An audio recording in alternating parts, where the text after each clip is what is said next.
కేకే vlogs. Time అయితే 6 గంటలైంది. ఇప్పుడు నేను వ్లాగ్ స్టార్ట్ చేసిన. ఏం వంట చేయాలో దిక్కు తెలుస్తానులే, అందుకే ఆలోచించుకోని కూర్చున్నాను అనమాట. నా మైండ్లో అయితే ఒకటి ఫిక్స్ అయినా, అన్నము చట్నీ చేద్దామని చెప్పేసి. డాడీ చట్నీ చేద్దానా? చట్నీ చట్నీ పువ్వా ఓకేనా?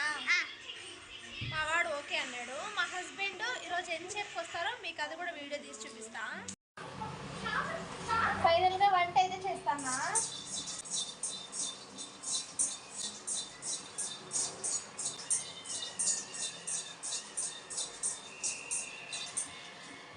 మార్నింగ్ సామాన్లు అడిగితే మళ్ళీ రేపు మార్నింగ్ వరకు నేను కడగను అన్నమాట, నీళ్ళు రావు కదా. చూడండి గెంట్ల, ఇది మా పెద్దోనికి అన్నమాట. కారం వేయకుండా చేసినాను. వాడు ఇట్లా చేస్తేనే తింటాడన్నమాట. ఎప్పుడు కారం అలవాటు చేసుకుంటాడో ఏమో. నేను ఎప్పుడు వంట చేసినా సపరేట్గానే చేయాలి వాడి కోసము. ఇదేమో మా కోసం. ఇది ఇట్లా కారం వేసినాను అన్నమాట. అలాగే కొన్ని ఉల్లిపాయలు వేసి చేసేస్తా, కలిపేస్తా. బాగుంటుంది, చాలా టేస్ట్గా ఉంటుంది. వేడి వేడి రైస్లో నెయ్యి వేసుకొని ఈ చట్నీ వేసుకొని తింటే సూపర్ ఉంటుంది అన్నమాట. ఇక్కడ చూడండి మా చిన్నోడు ఏం చేస్తున్నాడో. నేను కిచెన్లో ఉంటే వాడు కూడా కిచెన్లో ఉంటాడు, నేను హాల్లో ఉంటే వాడు హాల్లో ఉంటాడు. చిన్నోడా ఏం చేస్తున్నావు?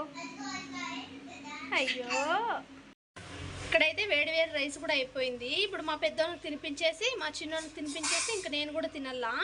మా హస్బెండ్ వస్తే మా హస్బెండ్కి కూడా వేసి చేయాలా. ఇక్కడ మా పెద్దోనికి తినిపించేస్తానా. ఎట్లుందని కారం లేనివంటే మా పెద్దోనికి పిచ్చాయి అనమాట. ఎప్పుడు కారం అలవాటు చేసుకుంటాడో ఏమో. డైలీ నేను ఏం చేసుకుంటానో సపరేట్గా వాడికి కూడా అదే చేయాలా. పెద్ద పని అయిపోతుంది. కారం అస్సలు తినడు. ఒకవేళ మిస్టేక్ కారం తగిలిందంటే పెద్ద గ్లాస్ నీళ్ళు తాగుతాడు. అస్సలు తడుకోలేడు కారంని. పెద్దోనికి పెట్టేసి చిన్నోనికి కూడా తినిపించేస్తాను. ఏం చేయలేదు ఈరోజు. చిన్నోనికి సెరిలాక్స్ ఉంటే అదే తినిపించేసిన కలిపేసి. ఇంకా నేను భోంచేద్దామని వెళ్తుంటే మా పెద్దోడు ఆమ్లెట్ కావాలి మమ్మీ అని అడిగినాడు. ఇంకా వాడు ఏది అడిగితే అది చేసి ఇచ్చడమే మంచిది. ఎందుకంటే సరిగ్గా ఏమి తినడు అన్నమాట. డ్రై ఫ్రూట్స్ అట్లాంటివి ఏంటివి తినడు మా వాడు. ఇట్లాంటివన్నీ అడిగినప్పుడు చేసిద్దామని చెప్పేసి నేను ఇట్లయితే చేసి పెడతా అంటాను వానికి. ఇంకా ఫైనల్గా అయితే ఆమ్లెట్ వేసి చేస్తాను. మాకు కూడా 4 ఎగ్స్ ఉంటే అవి కూడా ఉడకబెడతాను. ఫైనల్గా ఆమ్లెట్ అయితే రెడీ అయిపోయింది. వేసి చేసిన. బాగుంది మమ్మీ, సూపర్ ఉందని చెప్పి తింటాడు. తిన్నాయినా అనుకుంటుంది. నేనైతే నేను కూడా భోంచేస్తాను. నేను తిందాము, మా చిన్నోడు పనుకున్నాడు తిందామనే లోపే మా చిన్నోడు లేచేసినాడు. ఇంకా అందుకోసం మా తమ్మునికి ఇచ్చేసినాను. తినే వరకు చూసుకోమని చెప్పేసి మా తమ్ముడు చూసుకుంటున్నాడు అన్నమాట. ఇక్కడైతే ఫాస్ట్గా తినేస్తాను నేను. ఒక్కసారి అల్లరి పెట్టినాడంటే మా చిన్నోడు మళ్ళీ ఏడిపే ఆపడన్నమాట. అంత డేంజర్ వాడు.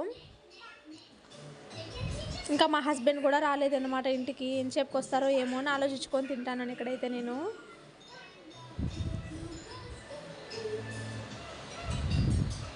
ఫైనల్గా ఎంత టైంకి వచ్చినారో 9:40 అవుతుంది. ఈ టైంకి వచ్చినారు.